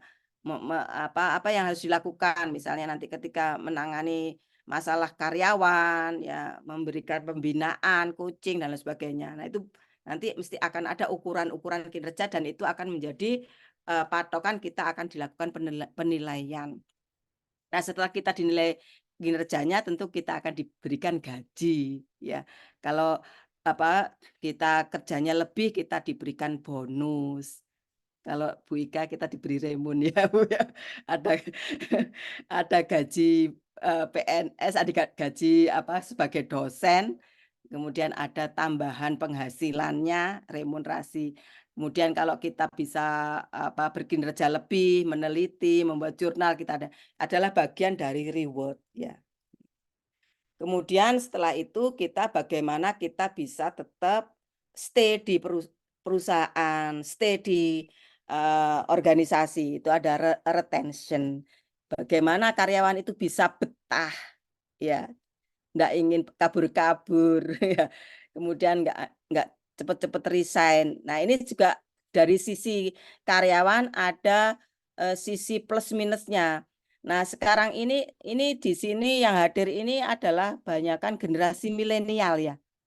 Ya, generasi milenial itu atau bahkan mungkin ada yang Gen Z ya. Di antaranya adalah kalau bekerja itu sering tidak betah. Ya, ini orang-orang psikologi kan mempelajari itu ya. Sering tidak betah. Ya, di Amerika saat ini ya karyawan itu sering memiliki kecenderungan untuk resign, sering berpindah-pindah ya, mana yang dia nyaman gitu ya. Dan juga sering protes ya. Nah, sehingga di situ masa retensinya juga mungkin rendah gitu ya. Betahnya itu ditinggal di perusahaan itu tinggal sehingga memiliki kecenderungan untuk meninggalkan perusahaan itu tinggi. Nah, ini perusahaan harus membuat kebijakan bagaimana mereka betah gitu. Atau kebijakan juga menetapkan masa karena sudah dilihat barisannya milenial ini tidak bertahan ya mungkin masa kerjanya kontraknya itu nggak lama-lama gitu karena kan nanti kalau dia nggak betah kinerjanya juga nggak meningkat. Nah itu juga ini aspek ini ya kapan dia dilahirkan itu juga menentukan masa retensi. Kalau kalau saya ini generasi X ya itu ya loyalitas tinggi, nggak mau susah, wis pokoknya ini nrimo gitu ya itu diberi gaji berata itu pengabdian ya itu diantaranya itu ini. Tetapi kalau kalian-kalian ini mungkin treatmentnya beda. Sehingga sekarang ini saya lihat beberapa alumni yang bekerja di perusahaan itu banyak yang remote ya, bekerja remote ya. Meskipun sudah tidak pandemi loh ya, sudah tidak pandemi. Jadi ada WFH, ada WFE from everywhere, ada WFC dari kafe-kafe, sehingga kemudian juga menjadi peluang bisnis ya. Sekarang orang banyak membuat co-working place ya, tempat-tempat untuk bekerja itu yang disewa-sewakan itu karena di sini mobilitas dari karakteristik orang-orang bekerja saat ini. Nah, kebijakan-kebijakan itu nanti akan diharapkan akan bisa memberikan dampak atau outcome tidak hanya pada individunya, tetapi juga pada organisasinya. Tidak hanya pada organisasinya, tapi juga banyak individunya. Sehingga dalam model ini saya mendulukan individual outcome kemudian akan berdampak pada organisasional outcome. Nah, organisasional outcome itu tadi kinerja, keunggulan bersaing, sustainability yang saya dari awal tadi saya sampaikan. Nah, sedangkan individual outcome-nya ini adalah bidangnya teman-teman psikologi ini. Ya, sikap ya. Sikap itu ya diantaranya motivasi, komitmen, kepuasan kerja, engagement ya. Kemudian perilaku ya, perilaku itu menghasilkan orang-orang yang mampu memiliki kemampuan digital, kemudian inovatif karena kan persaingan tinggi harus inovatif. Nah, di dalam inovatif harus kreatif. Ini kan bagaimana orang-orang membentuk orang-orang kreatif. Ini kan teman-teman psikologi ya. Ya, bagaimana membuat orang-orang yang inovatif ya, membuat hal-hal yang baru gitu ya, itu teman-teman juga. Kemudian teamwork ya, bagaimana orang bekerja sama karena di dalam tim itu nanti akan mengumpulkan orang lebih dari satu ya, 2 orang atau lebih ya. Sehingga di situ kan orang menggabungkan orang bekerja yang memiliki karakter-karakter yang berbeda ya. Karakter-karakternya ini ilmunya orang-orang psikologi ya, untuk memahami karakter. Ya. Ada yang orang yang ekstrovert, ada yang introvert. Ini bergabung bekerja sama di dalam teamwork ini bagaimana mengatasinya. Nah, ini sehingga ini mungkin bagian dari penelitian tentang psikologi juga. Kemudian juga utamanya akan menghasilkan kinerja individu. Nah, selain work behavior, work attitude juga ada well-being. Nah, ini well-being yang saya sampaikan tadi, physical, sejahtera fisiknya, ya. Eh, Kalau kalian bekerja nanti seperti di Jakarta, itu ada kawasan-kawasan yang pekerja-pekerja yang ada yang namanya di Jakarta itu ada kawasan SCBD. SCBD itu di kawasan Sudirman itu banyak gedung-gedung bertingkat, isinya itu perusahaan-perusahaan, ada banyak juga perusahaan-perusahaan asing gitu ya. Itu bisa dilihat itu tingkat kesejahteraan karyawan di situ. Ada karyawan yang gajinya itu 1 digit, ada yang 2 digit, ada yang 3 digit ya Bu Ika. Itu bagaimana physical well-being-nya itu ya, itu bisa terlihat. biasanya yang digitnya lebih rendah, gayanya lebih oke. Ya, ya itu yang orang-orang yang generasi X Bu. Ya itu soalnya saya juga di wilayah SCBD itu pernah kerja 3 tahun juga sih. Tapi waktu itu belum ada generasi Z sama MZ ini, milenial Z ini. Jadi belum terlalu flexing. Ya, ya, ya, ya, ya, ya. Terus sehingga dayanya lebih kuat ya Bu. Iya, kemarin saya ada alumni yang cerita ya, dia baru lulus kemudian bekerja. Dia dikasih uang lembur, seneng ya. Uang lemburnya di situ uang lemburnya itu per jam ya, per jamnya itu karena dia baru masa kerja kurang dari 1 tahun itu kalau nggak salah 100.000. Aduh, kita sudah besar ya Bu Ika ya, 100.000 ya. Kemudian dia kan kebetulan dia juga merekap lembur dari yang lain-lainnya. Ada seniornya itu per jamnya itu 7 juta. Aduh, berapa digit itu perbedaannya. Tapi dia Langsung nggak well-being. ya langsung nggak psychological well-being. Nah, itu ya dari kelihatan ya physical well-being-nya, kemudian juga psychological well-being ya, happy ya, nyaman, kerasan ya, senang ya. Secara psikologisnya itu sehat lah dan sejahtera gitu ya, itu yang dibandingkan. Kalau kita psychological well-being ya Bu ya, karena bersyukur, bersyukur. Nggak tahu Namanya physical pasrah, Bu. well-being. Pasrah. Hah? Oh pasrah. Iya, iya, ya. Jadi, nah itu ilmunya orang psikologi itu Bu. Nah itu psychological well-being. Kemudian, nah itu ya tadi di dalam model itu ya yang kita harapkan, dan individual well-being ini ranahnya teman-teman psikologi ini untuk mengkaji ini. Ya.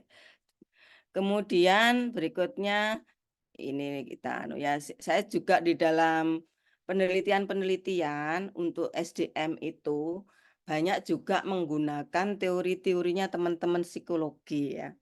Misalnya teori SOR ya, stimulus organizational response, atau di situ ada rangsangan, atau kalau di ilmu perilaku lah ya, SOR, SR gitu ya.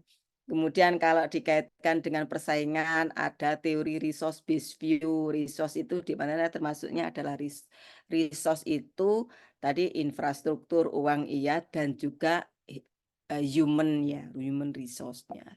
Ya. Nah, ini adalah analisis di dalam VUCA ya, yang di dalam merumuskan kebijakan itu kita perlu melihat. Misalnya kalau dari SDM, dari tentang karyawan atau HR, situasi volatile ya, Indikasinya adalah perubahannya cepat, sering terjadi, dan tidak dapat diprediksi. Contohnya adalah kinerja, ya, terutama ketika kinerja bekerja di perusahaan. Seperti tadi yang saya contohkan, pada perusahaan-perusahaan yang tingkat persaingannya tinggi, itu kinerja itu semakin volatile, semakin naik turun yang tidak pasti, ya, sehingga di situ nanti perlu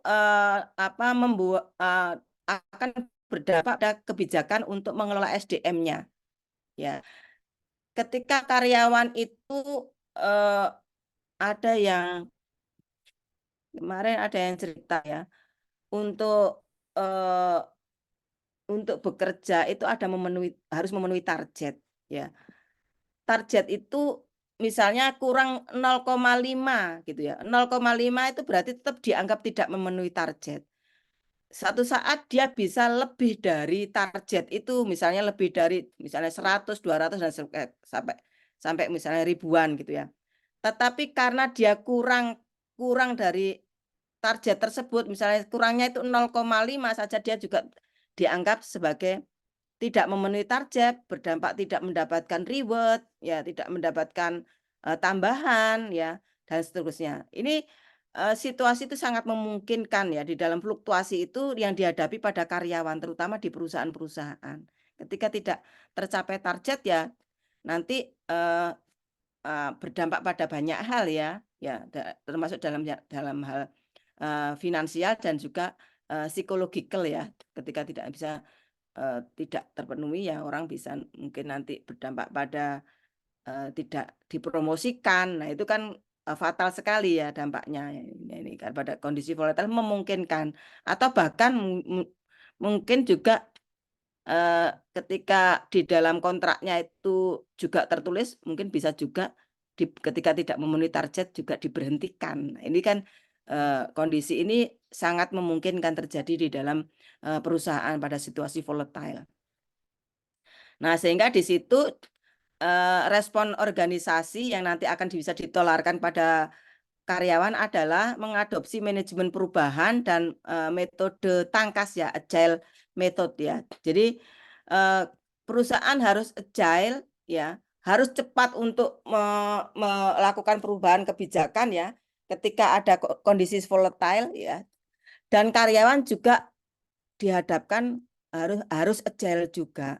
Nah, saya baru lihat tadi ini ada rekrutmen BUMN, ya, itu kan ada tes, ya, Bu, seleksinya itu ada online, ya. Yang pertama tes kemampuan dasar, yang kedua ini tes yang kedua ada dua tahap, ya. Tes yang kedua itu tes bahasa Inggris dan tes agile learning, ya. Jadi calon karyawan itu dilihat kelincahannya. Ya, ini kan ilmunya orang psikologi, ya, untuk melihat agilitas, kelincahan, ketangkasan itu apa saja yang diukur. Nah, itu adalah karena di perusahaan itu akan sangat memungkinkan berhadapan pada kondisi volatilitas. Ya, itu. Kemudian yang berikutnya adalah uncertainty, ya. Banyaknya ketidakpastian, sulitnya menginterpretasikan, sulitnya menarik kesimpulan, ya. Contohnya itu adalah tadi kalau dulu untuk seleksi itu, ya, rekrutmen itu kita kan disuruh membuat SKCK, gitu, ya. Surat keterangan kepolisian itu loh, Bu. Apa namanya misalnya? Itu SKCK, ya. Nah, kalau itu kan bisa dilihat kepastiannya, ya. Tetapi apakah ada dari perilaku-perilaku masa lalu seseorang itu yang tidak bisa dilihat kepastiannya atau banyak ketidakpastiannya? Tentu lebih banyak ketidakpastiannya.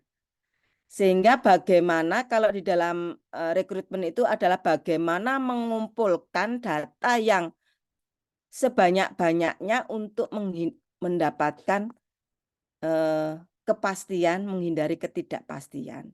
Sehingga kemudian di situ salah satunya ketika di dalam proses rekrutmen itu menerapkan sistem ya informasi yang bisa menarik informasi dari karyawan-karyawan yang banyak ketidakpastiannya itu. Sehingga tadi kalau di dalam SDM itu ada SISDM, Sistem Informasi SDM, atau HRIS, ya, Human Resource Information System. Ya, sekarang tentu membutuhkan input data. Ya, kalau sekarang semua rekaman misalnya untuk promosi, ya, kalau rekrutmen itu kan bisa dari luar, ya, bisa juga dari dalam untuk kebutuhan misalnya promosi, naik jabatan, dipromosikan gitu ya. Nah, itu juga dikumpulkan dari sistem informasi. Karena sekarang hampir semua organisasi sudah menggunakan sistem informasi sehingga rekam jejak data itu ada. Sehingga uncertainty itu bisa menjadi certain ya, menjadi pasti gitu ya. Kemudian yang berikutnya kompleks ya, banyak interkoneksi dan level masalah ya. Salah di dalam menetapkan kebijakan kompensasi itu masalahnya kompleks. Ya, masalahnya kompleks karena nanti berakibat pada ketidakpuasan, berakibat pada motivasi, berakibat pada komitmen gitu. Banyak hal ya. Itu kompleksnya masalah kompensasi sehingga perusahaan harus ekstra hati-hati kalau masalah uang terhadap karyawan. Itu masalah sensitif ya. Sensitif. Dinaikkan sedikit saja itu sudah bisa berdampak luas ya. Dikurangi sedikit saja juga dampaknya luas. Ya, ini juga termasuk salah satu akar kompleksitas masalah di dalam mengelola karyawan. Perhatian dari pimpinan. Ya, itu juga bisa kompleks ya. Bisa kompleks karena itu adalah masalah-masalah sosial ya, sosial di dalam lingkup perusahaan. Nah, itu juga sehingga bagaimana mengurai masalah yang kompleks ini ya harus satu-satu ya diuraikan sehingga di situ mungkin ada problem solving, sering-sering diajak bicara untuk terlibat di dalam menyelesaikan masalah, kemudian juga tadi termasuk dokumentasi dan lain sebagainya itu data itu juga bagian dari untuk mengurai masalah-masalah yang kompleks tadi. Kemudian yang berikutnya ambigu ya, banyaknya interpretasi masalah yang tidak jelas apa yang harapkan dan banyaknya kesimpulan ya.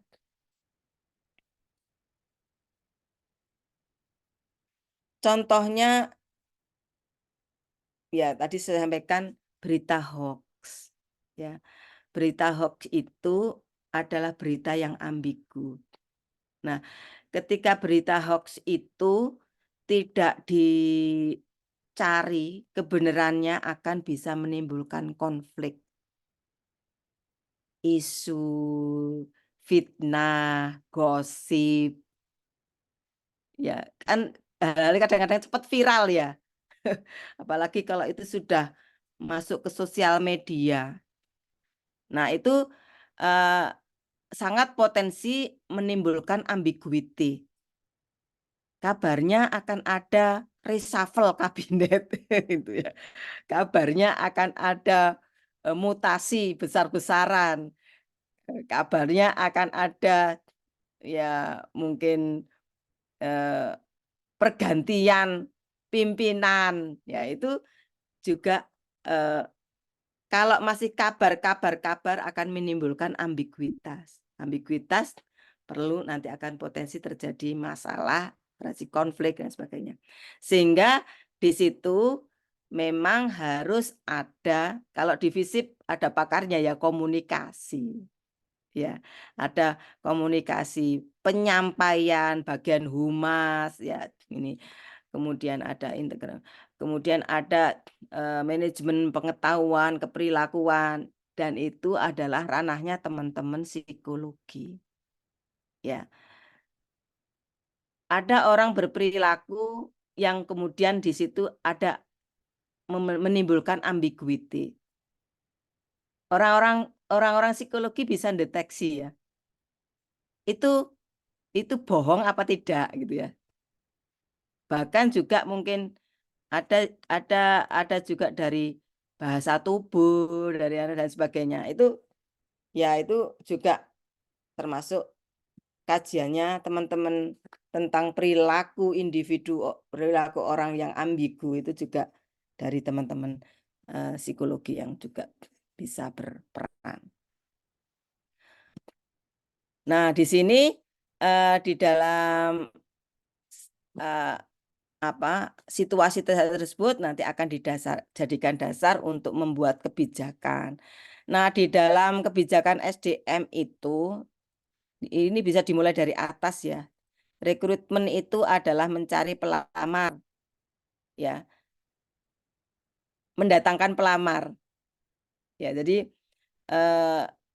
misalnya ada lowongan pekerjaan, lowongan posisi A, B, C gitu ya. Nah, di situ nanti akan diumumkan. Nah, itu adalah rekrutmen. Nah, hasil dari rekrutmen adalah banyaknya pelamar. Pernah ada, saya pernah jadi wakil dekan bidang umum ya, yang menangani kepegawaian. Rekrutmen dosen, ya. Hasilnya adalah pelamar. Saya nilai rekrutmennya itu tidak berhasil, tidak efektif, tidak bagus. Karena pelamarnya cuma satu. Dibutuhkan satu, pelamarnya satu. Kan itu tetap harus diseleksi, dipilih. Nah, itu kan kalau dia hasil tesnya itu nggak bagus kan hilang kesempatan, hilang peluang ya. Bukan berarti hasilnya satu, nanti itu akan menjadi dipilih, diterima. Ini CPNS ya Bu, pada saat tes CPNS. Hanya satu, tapi ternyata dia enggak lolos. Ya akhirnya kan hilang peluang itu gitu ya. Atau sebaliknya rekrutmennya itu tidak terlalu menyaring ya, tidak menetapkan kriteria-kriteria ya. Speknya itu umum gitu ya. Pelamarnya ribuan gitu ya. Nah, ini kan makanya di dalam rekrutmen itu kan ada syaratnya lulusan IPK ini. Itu adalah dalam rangka untuk menyaring atau tempat untuk mengumumkannya itu juga pas. Misalnya karena saya ingin orang-orang dari psikologi yang nanti ngisi, langsung saya datang ke perguruan tinggi yang memiliki fakultas atau jurusan psikologi yang bagus. Misalnya di UB, saya langsung berkirim surat kepada kadepnya sekarang siapa? Bu Ika ya?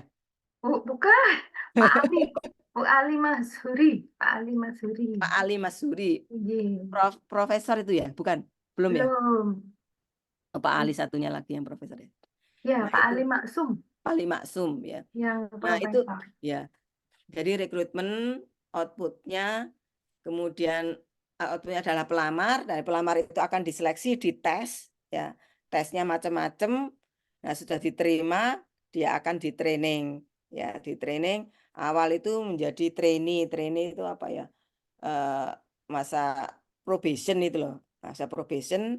Kemudian setelah itu menjadi pegawai tetap. Nah, di tetap dia akan di treatment talentanya, bagaimana si talentanya memenuhi, dia bekerja dia akan dinilai kinerjanya, baru dia akan diberikan reward. Nah, diberikan reward dia akan dipertahankan atau diberhentikan gitu ya. Itu siklus terus ya. Ini adalah kebijakan SDM, nanti akan pertimbangan-pertimbangan apa yang akan perlu dilakukan. Nah, ini ya fungsi SDM, rekrutmen seleksi ya. Sekarang ini untuk di Sewu, situasi, Ibu, waktunya tinggal 5 menit untuk paparan. oh iya, iya, penggunaan AI ya untuk kemudian seleksinya juga dengan menggunakan teknologi informasi, trainingnya, ada konsep organizational learning ya, pengembangan agilitas, inovasi dan kreativitas, arahnya ke situ ya. Sehingga kalau orang bekerja tidak berprogres, tidak meningkat kemampuannya, itu nanti akan seleksi alam ya. Seleksi alam lama-lama juga dia akan tidak dibutuhkan gitu ya. Sehingga kalau meskipun sudah menjadi karyawan tetap juga improve ya. Sehingga di situ tetap harus ada training ya. Kemudian ada manajemen talenta, ya akuisisi bakat yang tepat, right man on the right place, ya right man on the right job, ya. Kemudian ada pembinaan, ada engagement, keterlibatan, kemudian ada reward. Kemudian penilaian kinerja, kebijakannya menyesuaikan indikator penilaian kinerjanya, fleksibilitas, ya. Kemudian juga ada umpan balik ya. Kalau orang bekinerja, kinerjanya kurang harus diberikan feedback. Ya. Kemudian menggunakan aplikasi sistem penilaian yang orang itu bisa mengontrol kinerja saya ini sudah memenuhi atau tidak. Ya. Nah, itu juga sekarang sudah menggunakan sistem informasi. Kemudian reward ya, penghargaan finansial dan non finansial. Ya, uang penting, non finansial juga penting. Apresiasi, promosi, ya. Pertama masuk menjadi teller sampai pensiun juga teller. Itu enggak ada improvement ya, non finansial. Kemudian retensi, mempertahankan karyawan potensial, mengakhiri hubungan kerja sesuai dengan ketentuan. Nah, ini outcome-nya tadi, individual outcome tadi, sikap, perilaku, dan well-being. Ya, ini macam-macam ya, ini ilmunya teman-teman di sini. Nah, kemudian baru organizational outcome, kinerja, keunggulan bersaing, sustainability. Nah, kesimpulannya diperlukan analisis situasi VUCA. Jadi harus direspon bagaimana VUCA itu, bukan perusahaan itu diam saja, kemudian langsung dipekerjakan tanpa melihat kondisi lingkungannya. Kemudian kebijakan SDM difokuskan pada pengembangan karyawan. Ya, nanti ketika karyawan itu berkembang juga organisasinya itu berkembang. Jadi karyawan itu tidak hanya dipekerjakan saja, kemudian tidak dikembangkan, tidak dihargai, kemampuannya tidak dikembangkan, tapi harus dikembangkan. Nah, kemudian di situ kemudian membutuhkan model MSDM situasional. Keunggulannya komprehensif, ada analisis situasi lingkungan, VUCA, dan juga faktor organisasi. Kemudian mengkaji dampaknya kebijakan itu tidak hanya pada menguntungkan perusahaan, tetapi juga menguntungkan karyawan. Ya. Nah, tetapi di sini kelemahannya adalah instrumen analisis VUCA ini masih bersifat perseptual. Ya, ini saya juga masih berusaha untuk melakukan penelitian-penelitian untuk pengembangan instrumen berikutnya dan juga melihat dari penelitian-penelitian peneliti lain ya untuk pengembangan ini karena ini masih relatif baru. Kemudian perusahaan perlu sekarang ini teknologi ya, teknologi itu adalah merupakan kebutuhan ya untuk pengelolaan SDM dan juga pengembangan kemampuan dan sikap karyawan. Nah, ini adalah ranah dari banyak membutuhkan teman-teman dari psikologi untuk melakukan penelitian, kemudian juga ya memberikan masukan-masukan terkait dengan pengembangan karyawan ini. Baik, itu ya pemaparan saya lewat banyak ya Bu Ika. Enggak, Bu, cuma 1 menit lah, yang belakang Ya, sudah ya. ngepot-ngepot tuh sampai Wah, sampai Ngepot. nge-brief, sampai Nggih. ngepot nih. Nah, ini anak-anaknya sudah agak merotol ini tadi 165 rekornya sekarang kok merotol 30 ini Ya, kemana enggak apa-apa. ini? Nanti yang penting Monggo itu Bu, ada rekamannya. ngunjuk rumiyin pisang gorengnya. Iya, iya. Sudah. Nggih. Monggo kita lanjut saja Oke, biar bisa diskusi. ini saya sangat Ibu-ibu ini dosen sampai juga boleh nyatet ini. bertanya.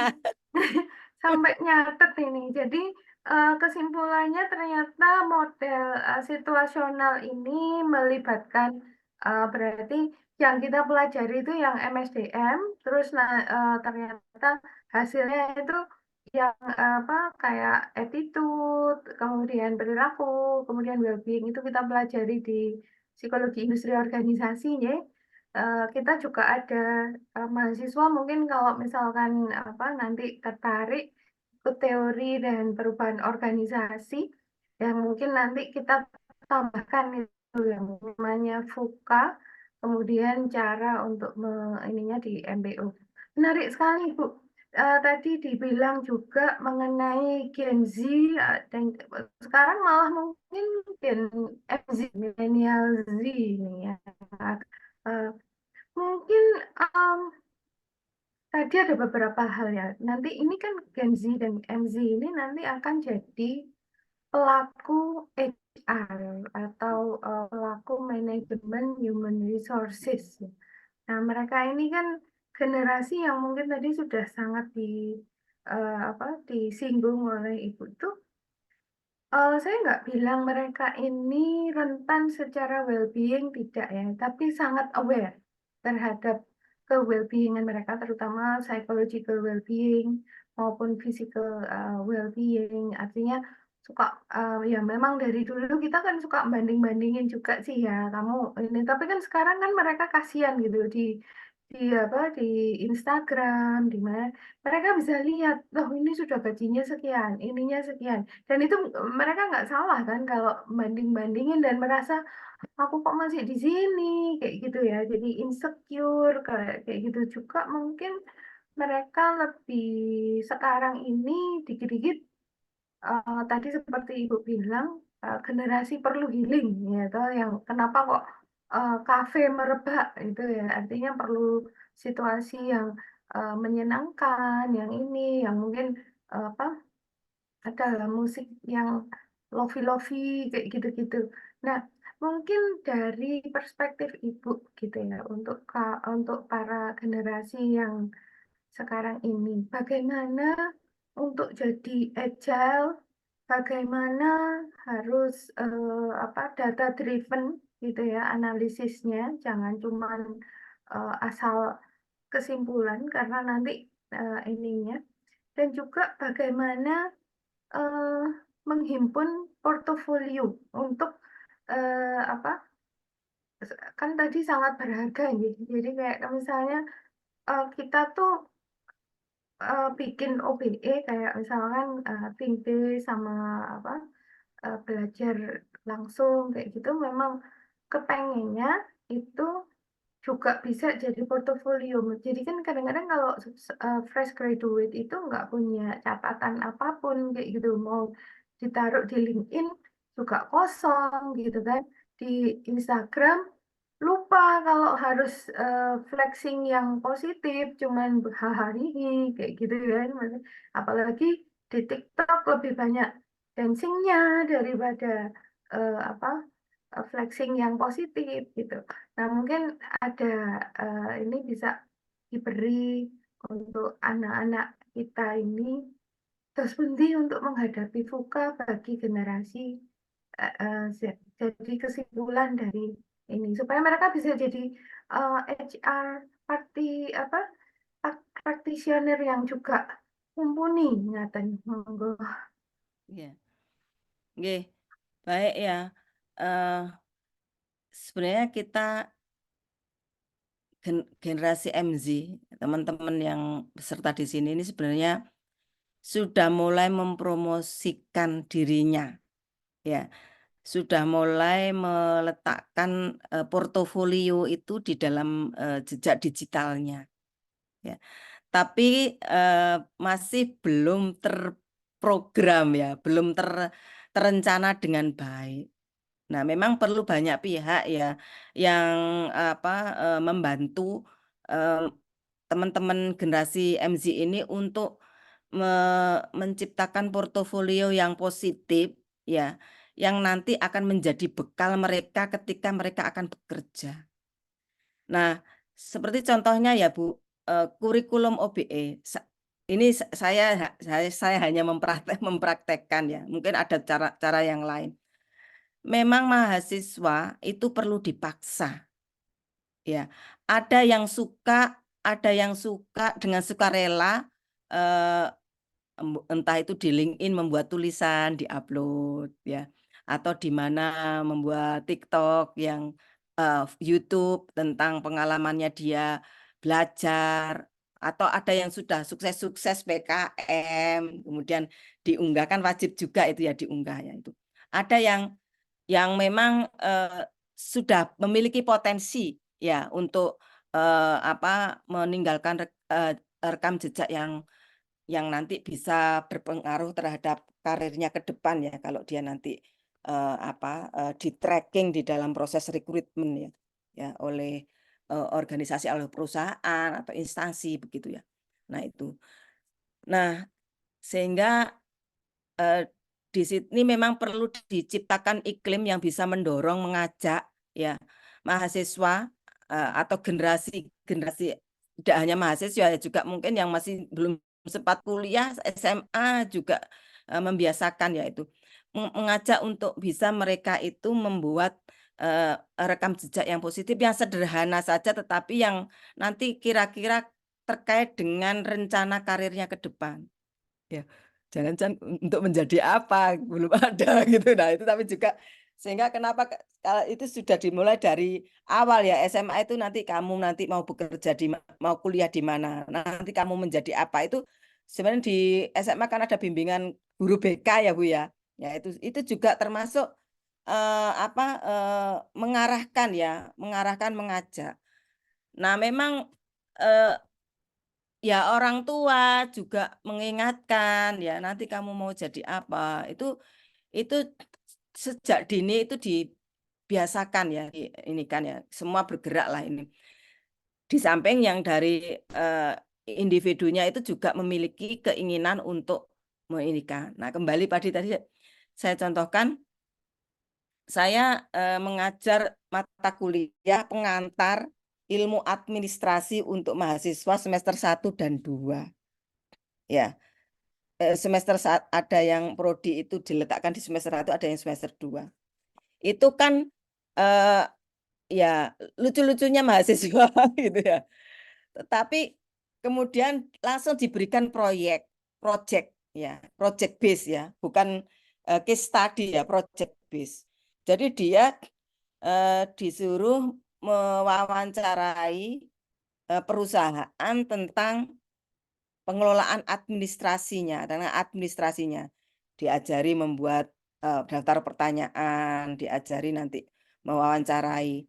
Nah, outputnya itu adalah laporan dan video yang harus diunggah. Nah, di dalam video itu harus menampilkan aktivitas dia mengerjakan proyek itu, mulai menyusun instrumen, wawancara apa, pertanyaannya apa. Sederhana sebenarnya. Kemudian nanti wawancara dia bertanya apa. Nah, setelah bertanya dia nanti akan menceritakan di dalam video itu. Misalnya, ini tata kelola perusahaan. Perusahaan ini memiliki direktur utama, memiliki komisaris, memiliki ini. Diceritakan dia. Nah, di dalam video itu karena berkelompok ya, saya suruh mencantumkan namanya. Yang ngomong siapa, namamu ditulis di dalam video itu. Misalnya Dewi gitu ya. Dewi, nama lengkap. Ya, harus nama lengkap karena supaya bisa di-tracking ya. Misalnya Gerhard, jangan Gerhard saja tapi Gerhard Sidabutar gitu ya.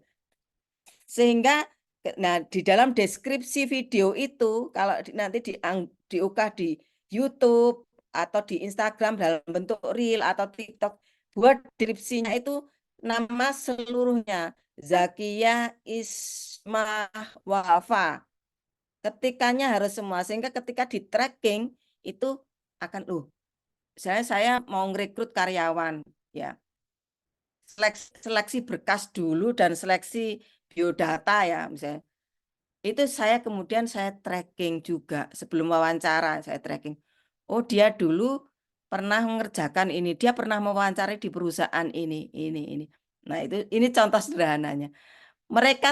Saya paksa untuk mempublikasikan dirinya yang positif itu sehingga ketika rekam jejaknya meskipun dia tidak ikut PKM, dia tidak ikut ini, tapi ada di situ ninggali ini. Nah, katakanlah kalau di situ ada berapa mata kuliah yang project based, case based gitu ya.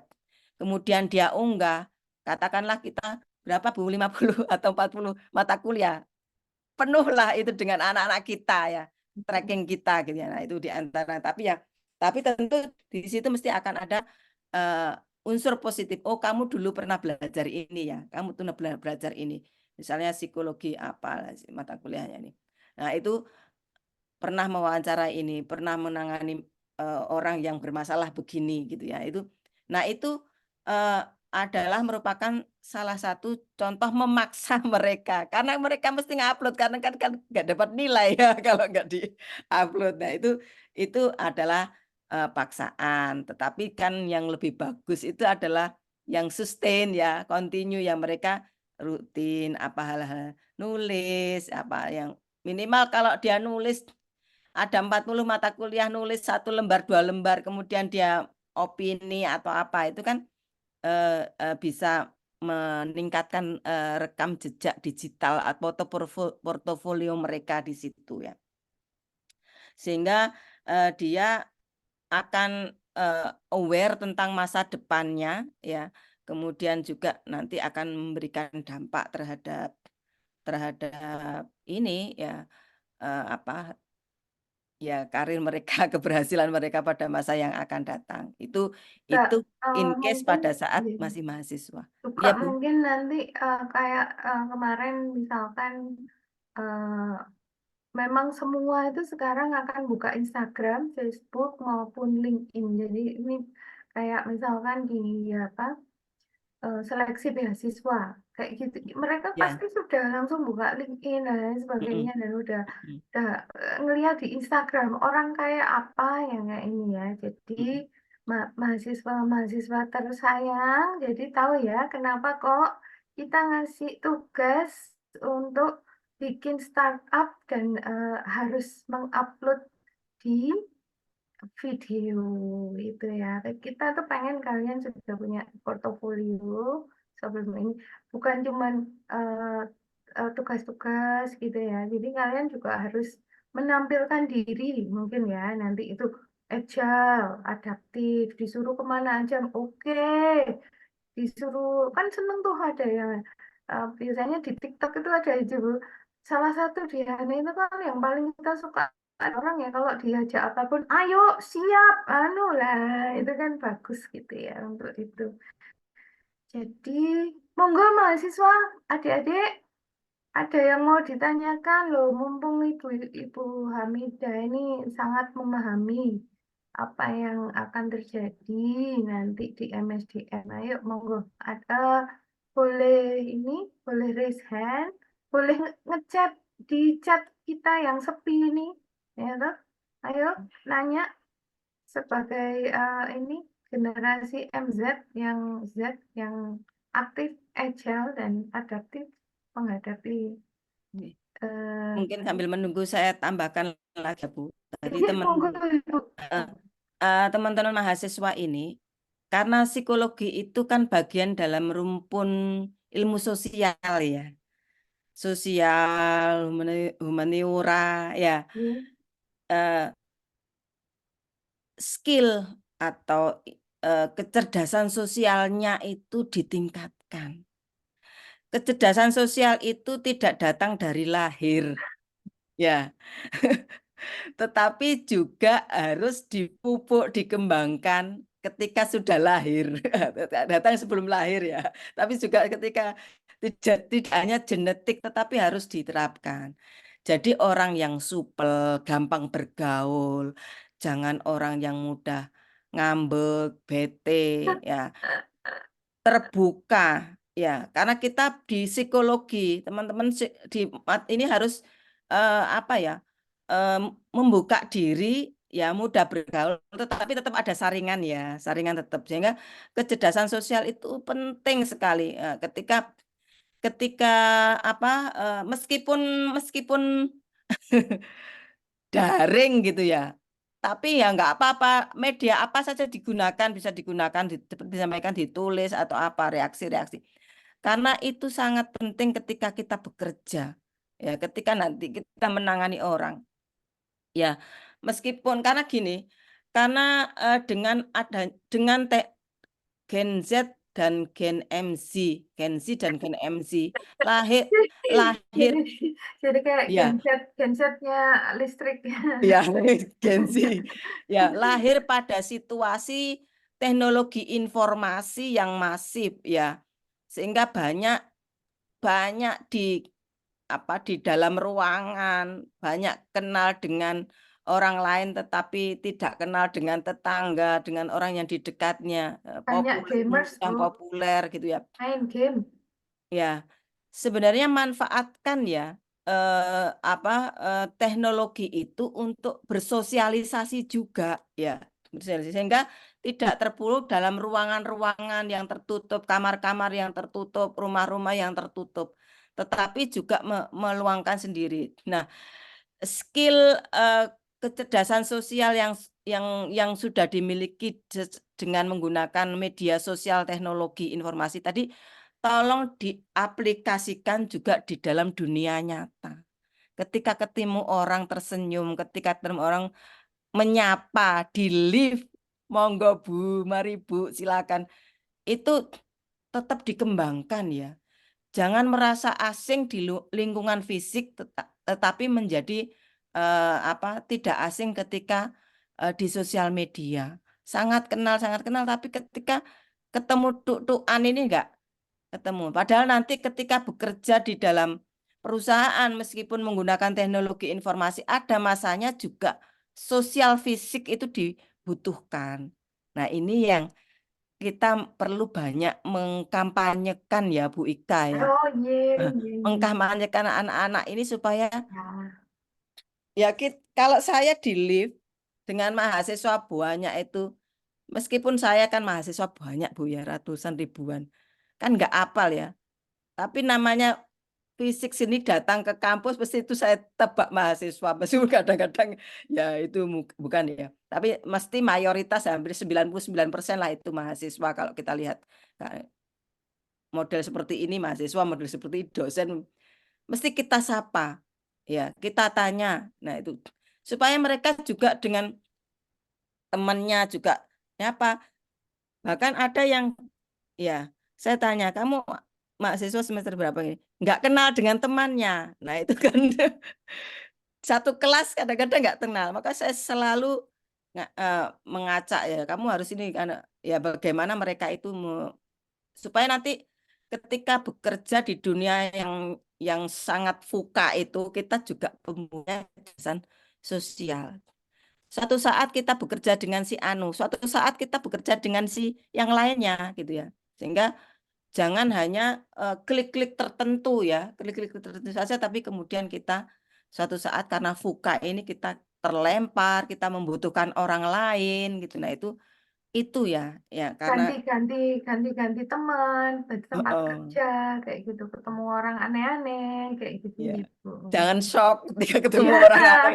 Karena kita lihatnya di dalam sosial media kelihatannya iya, baik-baik saja. iya, Ternyata betul gitu. ketemunya Fake friend, fake person kayak gitu ya, kelihatannya baik, tapi ya itu tadi pertanyaannya juga ada yang menggambarkan generasi ini gitu. Kapan ya Bu lingkungan itu bisa kita anggap toksik gitu? Artinya eh, mereka punya kekhawatiran bahwa eh, lingkungan inilah yang akan membuat mereka itu akan tidak berhasil atau apa kayak gitu ya. Jadi ya seharusnya sih jangan mikir dulu toksiknya, tapi gimana kita apapun yang terjadi ketoksikan di sekitar kitanya kayak apa kayak gitu yang tetap positif, yang tetap semangat, yang tetap bisa kok orang toksik kita rubah kayak misalnya gitu. Kalaupun misalkan dengan cara yang tadi tepat gitu ya, dengan social intelligence yang cukup seperti itu. Ada yang masih mau ditanyakan adik-adik yang semakin menyusut jumlahnya dari 160 sekian jadi 121 bertumbang. Tapi ya masih bagus masih Oh, bertahan.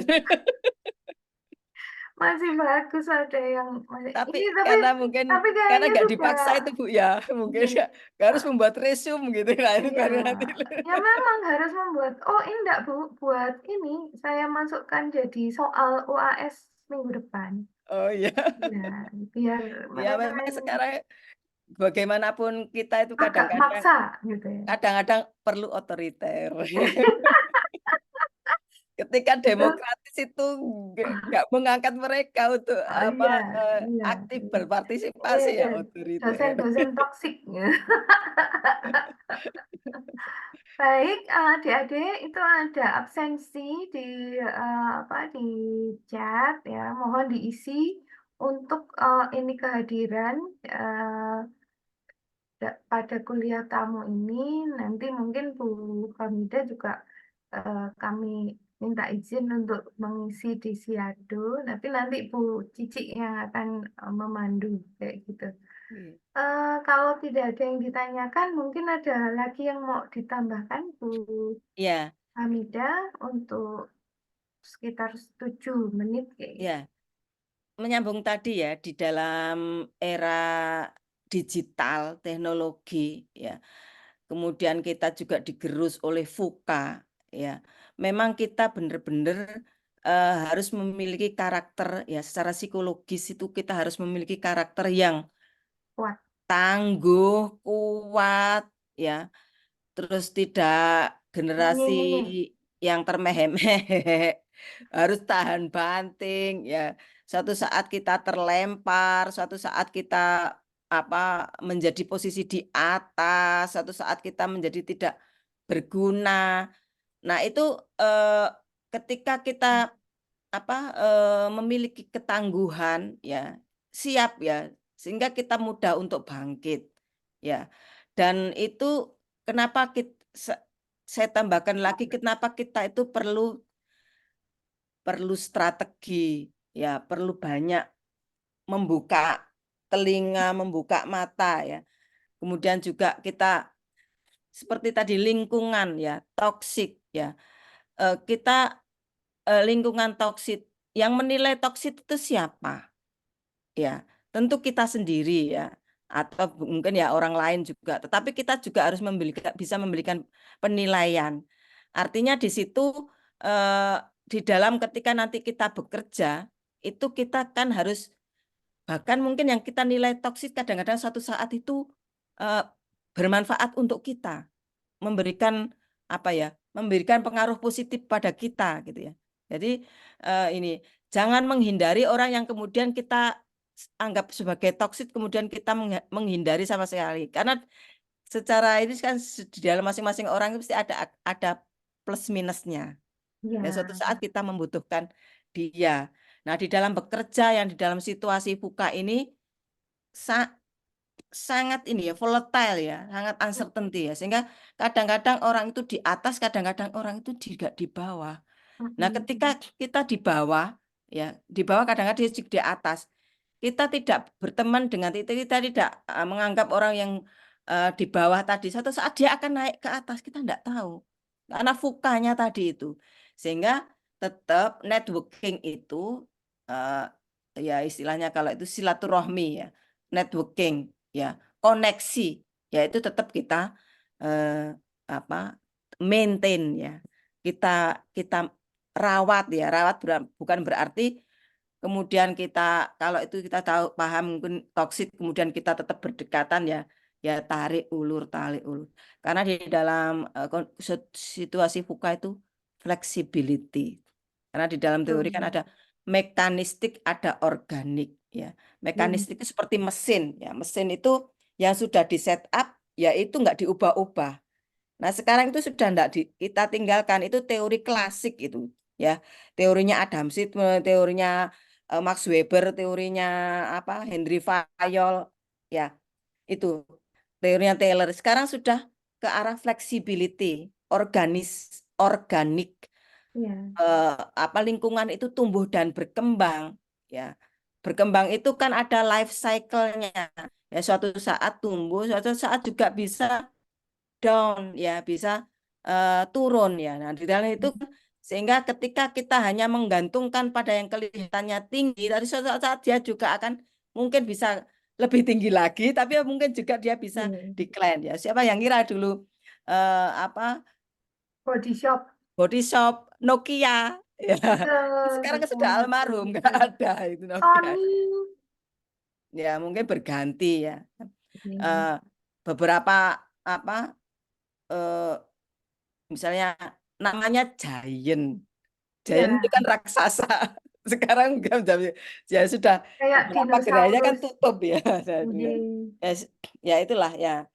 Satu yang misalnya dulunya kecil startup rintisan. Ya, sekarang menjadi luar biasa. Airbnb itu rintisan startup ya. Sekarang sudah mendunia ya. Iya. Ya, dan seterusnya ya. Nah, jadi memang kondisi VUCA itu ya, membutuhkan SDM yang Tangguh, adaptif, agile, adaptif, ya, lincah ya. Lincah. lincah.